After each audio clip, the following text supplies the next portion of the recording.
Third grade का exam पहले से प्रस्तावित है, जनवरी महीने में होगा। और जैसे ही नोटिफिकेशन को लेकर के कुछ चर्चाएं चली और ये पता लगा कि पद बहुत कम है। पिछली बार जो एग्जाम हुई थी उसमें जो लेवल 2 साइंस मैथ के पद थे उनकी तुलना में इस बार लगभग 20% पद भी नहीं है। और ऐसी कंडीशन में एक विद्यार्थी जो साइंस मैथ वाला विद्यार्थी है, साइंस मैथ वाले विद्यार्थी के साथ बड़ा कुछ अलग है।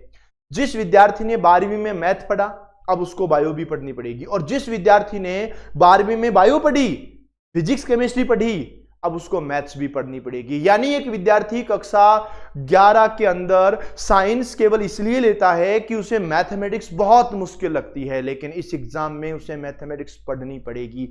आज के सेशन में हम डिस्कस करने वाले हैं कि मैथमेटिक्स तो पढ़नी पड़ेगी, लेकिन मैथमेटिक्स में क्या क्या पढ़ना होगा कि इस बार हमारा सिलेक्शन रुकना नहीं चाहिए, क्योंकि इस बार पदों की संख्या बहुत कम है। इस बार कंपटीशन बहुत ज्यादा है, और एक तरह से कंपटीशन इसलिए भी बढ़ चुका है कि सेकंड ग्रेड का जो एग्जाम है वो हो चुका है, और सेकंड ग्रेड के एग्जाम होने के बाद जो सेकंड ग्रेड वाला विद्यार्थी है वो थर्ड ग्रेड की तैयारी में लग चुका है, जिसका जीके, जिसकी साइकोलॉजी और शिक्षण विधियां, और अगर वो मैथ्स का है तो मैथ कवर है, और साइंस का है तो पूरी साइंस कवर है।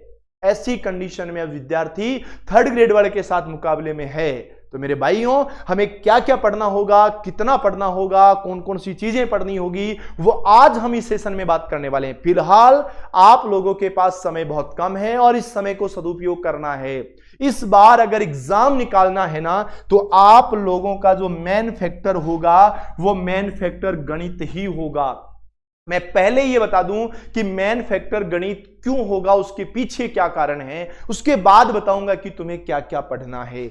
मेरे भाइयों, सबसे पहले एक चीज सोच लो, आप अगर आप लोग 12th क्लास के अंदर अगर आप लोगों के बायो रहा है और आप लोगों के अगर मैथमेटिक्स रहा है, तो मेरी बात को समझना। फिलहाल आप लोगों के फिजिक्स के क्वेश्चन आने वाले हैं, और फिजिक्स के क्वेश्चन आने वाले हैं, आप लोगों के केमिस्ट्री के क्वेश्चन आने वाले हैं, और आप लोगों के बायो के क्वेश्चन आने वाले हैं, और आप लोगों के मैथमेटिक्स के क्वेश्चन आएंगे। मतलब ये तो आपको पहले क्लियर हो ही चुका होगा कि हमें बायो भी पढ़नी है, फिजिक्स भी पढ़नी है, केमिस्ट्री भी पढ़नी है, मैथ्स भी पढ़नी है।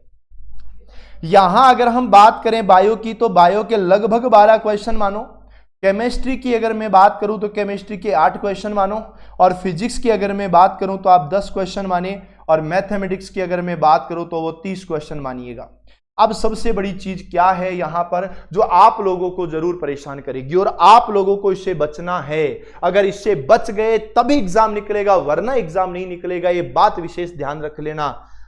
जो बायो वाला विद्यार्थी है, उस बायो वाले विद्यार्थी ने बायो, फिजिक्स और केमिस्ट्री पढ़ रखा है, मतलब उस विद्यार्थी के काम की चीजें हैं, 30 क्वेश्चन उसने पढ़ रखा है। उसके लिए इस एग्जाम में 30 क्वेश्चन नए हैं, और ये वो 30 क्वेश्चन हैं जो उसको नहीं आते हैं। जो उसको नहीं आते हैं वो 30 क्वेश्चन। अब मैथ्स वाला विद्यार्थी है, मैथ्स वाला जो विद्यार्थी है ना, उसने फिजिक्स भी पढ़ा है, केमिस्ट्री भी पढ़ा है, और मैथ्स भी पढ़ा है। मैथमेटिक्स वाले विद्यार्थी के लिए नया जो है वो केवल 12 क्वेश्चन हैं, लेकिन बायो वाले विद्यार्थी के लिए जो नया है वो 30 क्वेश्चन है। मतलब इस एग्जाम में सबसे ज्यादा अगर किसी को पढ़ना पड़ेगा ना, वो बायो वाले को पढ़ना पड़ेगा, क्योंकि मैथमेटिक्स उसके लिए बिल्कुल नया है। अब मैथमेटिक्स में क्या क्या पढ़ना है, मैथ्स वाले भाई को मैथ्स में कोई प्रॉब्लम नहीं होगी, फिजिक्स और केमिस्ट्री उसने पढ़ा है, उसमें प्रॉब्लम नहीं होगी। समस्या तो बाबू भैया तब आएगी जब बायो वाला विद्यार्थी मैथ्स पढ़ेगा। अगर मैथ वाला विद्यार्थी बायो छोड़ भी देगा,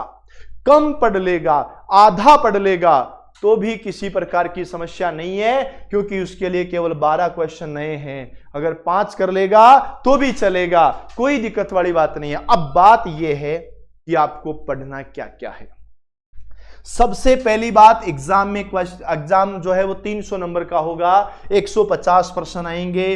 अब याद रखना, अब इतना तो आपको पता लग ही गया होगा, आपको 2 घंटे और 30 मिनट का समय लगेगा। सबसे बड़ी चीज यही है कि आपके पास 150 मिनट का समय है और 150 मिनट में आपको 150 क्वेश्चन करने हैं। अरे मैथ्स वाला क्वेश्चन आपको हर क्वेश्चन 1 मिनट में करना पड़ेगा, तब जाकर के आपका मामला सेट होगा। और याद रखना, अगर गलत उत्तर आता है तो 1/3 भाग काटा जाएगा, यानी नेगेटिव मार्किंग जो है वो आपके लिए 1/3 होने वाली है।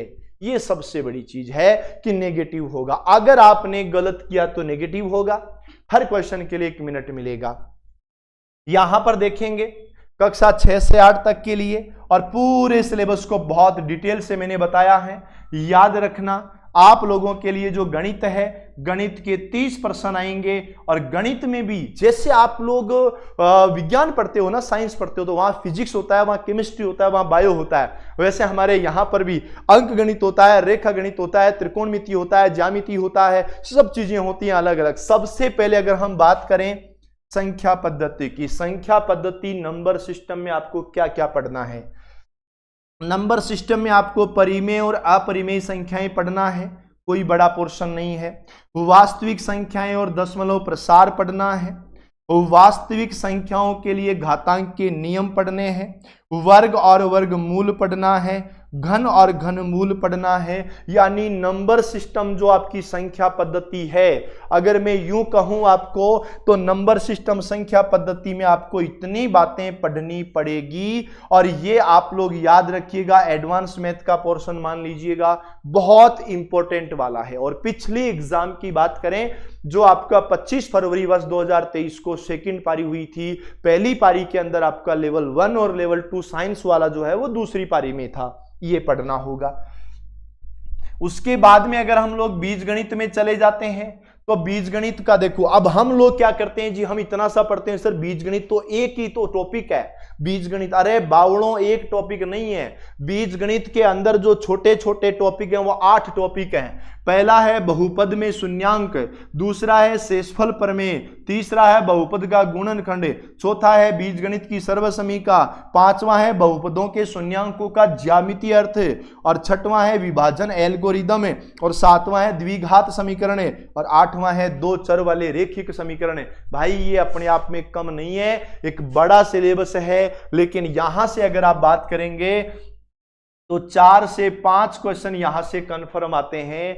आपको एक एक पॉइंट पूरा पढ़ना पड़ेगा, ये ध्यान रखना है। हम अगली बात करें, अंक गणित की बात करें, अर्थमेटिक की बात करें, तो सबसे पहले आता है प्रतिशत।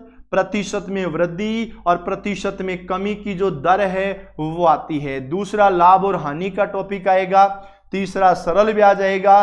चौथा चक्रवृद्धि ब्याज आएगा। पांचवा अनुपात और समानुपात आएगा। अगर यूं कहें तो पूरी की पूरी मैथमेटिक्स की जो जड़ होती है ना, अर्थमेटिक की जो जड़ होती है वो प्रतिशत का टॉपिक होता है और अनुपात समानुपात का टॉपिक होता है। यहां से भी लगभग 4 से 5 क्वेश्चन आप लोगों के आएंगे। अब आप कहोगे सर 4 से 5 क्वेश्चन आएंगे तो सबका एक एक प्रश्न आने वाला है। ऐसा नहीं है कि यहां से क्वेश्चन कोई बहुत ज्यादा बनेंगे। अगर हम बात करें रेखा गणित की अगर हम लोग बात करते हैं, ज्योमेट्री की अगर हम लोग बात करते हैं, तो ज्योमेट्री में क्या होता है, पहला टॉपिक रेखा और कोण है, दूसरा टॉपिक त्रिभुज की समरूपता है, चौथा टॉपिक त्रिभुज की सर्वांग समता है, पांचवा चतुर्भुज है, छठवां वृत्त है और सातवां बहुभुज है। यह आप लोगों को ध्यान रखना है। यह आपका ज्योमेट्री का हो गया। लगभग 4 से 5 क्वेश्चन हैं वो आप लोगों के यहां से आने वाले हैं। अगर मैं बात करूं आगे की क्षेत्रमिति, जिसमें परिमाप और क्षेत्रफल है, पहला टॉपिक आयत का होगा, दूसरा वर्ग का होगा, तीसरा त्रिभुज का होगा, चौथा वृत्त का होगा, पांचवा चतुर्भुज का होगा। लगभग 4 से 5 क्वेश्चन आप लोगों के यहां से आने वाले हैं, ये आपको ध्यान रखना है। क्षेत्रमिति की बात करें, जिसमें सरफेस एरिया और वॉल्यूम होगा, क्षेत्रफल और आयतन होगा। यानी आपको घन पढ़ना होगा, घनाभ पढ़ना होगा, गोला पढ़ना होगा, बेलन और शंकु पढ़ने होंगे। यहां पर याद रखना 1 2 3 4 5 है, तो यहां पर लगभग 5 क्वेश्चन आप लोगों के आएंगे। तो मेरे भाइयों, यहां से भी लगभग 5 क्वेश्चन हैं वो आप लोगों से पूछे ही जाएंगे, इतना सा आपको याद रखना है। अगर आगे मैं बात करूं सांख्यिकी की तो देखो बारंबारता बंटन सारणी आपको पढ़ना है, मिलान चिन्ह टेली साइन आपको पढ़ना है, दंड आरेख में बार ग्राफ आपको पढ़ना है, आयत चित्र हमें पढ़ना होगा, वृत्तीय ग्राफ यानी पाई चार्ट होगा, और केंद्रीय प्रवृत्ति के माप जिसमें माध्य माध्यिका बहुलक है ये भी आप लोगों को पढ़ना है। ये भी एक बड़ा सिलेबस है और यहां से क्वेश्चन जो आते हैं वो 6 से 7 क्वेश्चन आते हैं, यहां से कम क्वेश्चन नहीं होंगे, इस बात को विशेष रूप से ध्यान रखना। आगे चलते हैं तो प्रायिकता आता है, प्रोबेबिलिटी आता है, यहां पर आपके जो क्वेश्चन आएंगे वो लगभग 2 क्वेश्चन आएंगे। ये एग्जैक्ट जो पता लगा है 2 और 6 8 हो गए, 8 और 10 18 हो गए, 18 के बाद में 18 और 12 आपके 30 हो गए, ये हो गया है। और यहां पर ये 4 क्वेश्चन और हो गए बीजगणित के। और यहां से देखो संख्या पद्धति की अगर हम लोग बात करें ना तो लगभग 4 से 5 क्वेश्चन आप लोगों के यहां पर आते हैं। इतनी बातें आपको ध्यान रखनी। अब आप सोचोगे सर ये तो बहुत बड़ा वेटेज चला गया, क्या 30 से भी ज्यादा क्वेश्चन आ सकते हैं? 30 से ज्यादा क्वेश्चन तो नहीं आते हैं। अगर आप लोगों के मान लीजिए यहां से क्वेश्चन जो 4 से 5 क्वेश्चन मैंने बताया, अगर यहां से मान लो क्वेश्चन कम हो जाएंगे तो किसी और पोर्शन से क्वेश्चन बढ़ जाएंगे। पर इतना जरूर याद रखना ये जो बातें हुई है परिमेय संख्या, वास्तविक संख्या, इनके लिए घातांक के नियम, वर्ग, वर्गमूल, घन, घनमूल, ये सब के यहां से क्वेश्चन बनने वाले हैं। तुम्हारे लिए हर एक टॉपिक, हर एक पॉइंट, हर एक चीज महत्वपूर्ण। मैंने पूरा का पूरा जो सिलेबस है, ये पूरा का पूरा जो सिलेबस है वो मैंने आपको पॉइंट टू पॉइंट समझा दिया है, टेंशन लेने की आवश्यकता नहीं है। और अगर आप लोग तैयारी कर रहे हैं, तैयारी को और अधिक मजबूत करना है तो आप लोगों के सामने 2 पुस्तक है। ये एक प्रैक्टिस की पुस्तक है, ये किताब तब काम आएगी जब आपका सिलेबस खत्म हो जाएगा, प्रैक्टिस करनी होगी। और ये किताब आपकी तब काम आएगी जब आप लोगों को स्पीड बढ़ानी होगी। ये दोनों ही पुस्तकें हैं वो आपको लक्ष्य क्लासेस के मोबाइल एप्लीकेशन पर, आपके नियरेस्ट बुक स्टोर पर आसानी से अवेलेबल हो जाएगी, तो टेंशन लेने की आवश्यकता नहीं है। आज ही ऑर्डर कर देना। और हाँ, अगर तैयारी में किसी प्रकार की कोई कमियां हैं उनको पूरी कर लेना, क्योंकि इस बार पद बहुत कम है। पर अपने आप को मायूस मत होने देना, इस बार मेहनत वाला जरूर आगे निकलेगा। तो बहुत जल्द मिलते हैं, तब तक के लिए सभी को ऑल द बेस्ट।